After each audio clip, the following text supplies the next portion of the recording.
মানে কুকুৰটো কাৰ নাজানো দৌৰি আহি আছে। মই এই ভকতজনক জোকাইছোঁ, প্ৰভু আপোনাৰ বন্ধু এজন আহি আছে, জিভা উলিয়াই উলিয়াই গৰম লাগিছে, সিও জিৰাবলে। সঁচা সঁচা চিধা এইখন পাৰ হৈ আহিলে মানে একেবাৰে সঁচাকৈ প্ৰভুৰ ওচৰত আহি একেবাৰে যে মই বন্ধু বুলি ক'লোঁ, এই যে আত্মাৰ পৰা যে ওলোৱা কথাবিলাক মিছা নহয়, লগে লগে প্ৰমাণ পালোঁ।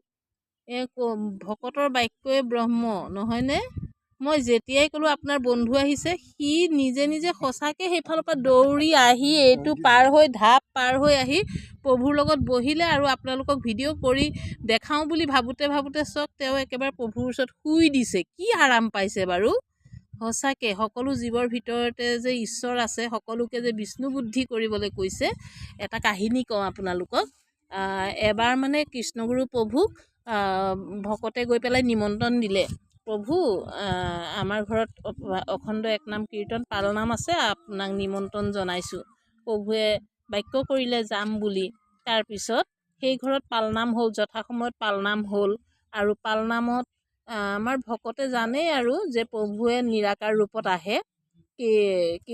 তেনেকেই ভাবি থৈ দিছে, প্ৰভু যাম বাক্য কৰিছে, ভকত অহা মানেই ঈশ্বৰ অহা।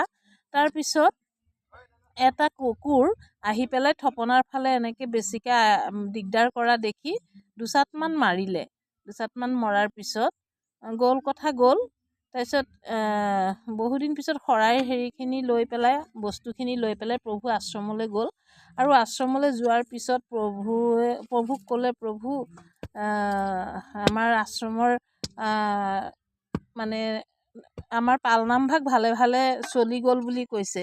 তেতিয়া গুৰুদেৱে কৈছে, মই গৈছিলোঁ নহয় তহঁতৰ পালনামলৈ বুলি কৈ পিঠিটো যেতিয়া মানে দেখুৱাইছে, তেতিয়া গৃহস্থৰ হুঁচ আহিছে যে কুকুৰটোকহে মাৰিছিল, তাৰমানে প্ৰভু কুকুৰৰ ৰূপতে গৈছিল। গতিকে প্ৰভুৱে সেইটো কাৰণে কৈছে সমস্ত জীৱকে বিষ্ণু বুদ্ধি কৰি চাবৰ বুলি কথা কৈছে। শংকৰদেৱেও কৈ গৈছে এই কথা। গতিকে কোন জীৱৰ ভিতৰত কোন আহে কোনো ঠিক নাই। মই আপোনালোকক এইকণত বহি থাকোঁতেই এই কুকুৰটোৱে কেনেকৈ সেইফালৰ পৰা দৌৰি আহোঁতে প্ৰভুক মই জোকালোঁ যে আপোনাৰ বন্ধু আহি আছে। আৰু হয় সি পাৰ হৈ একেবাৰে প্ৰভুৰ ওচৰত আহি একেবাৰে মানে ইয়াতেই সি বহি আছে আৰু শুনিছে চাওকচোন কথাখিনি। একেবাৰে সি যেন চব গম পায়। গতিকে কোনো মানুহকে কোনেও ভাবিব নালাগে সৰু, কাৰণ সকলোৰে ভিতৰত ঈশ্বৰ থাকে।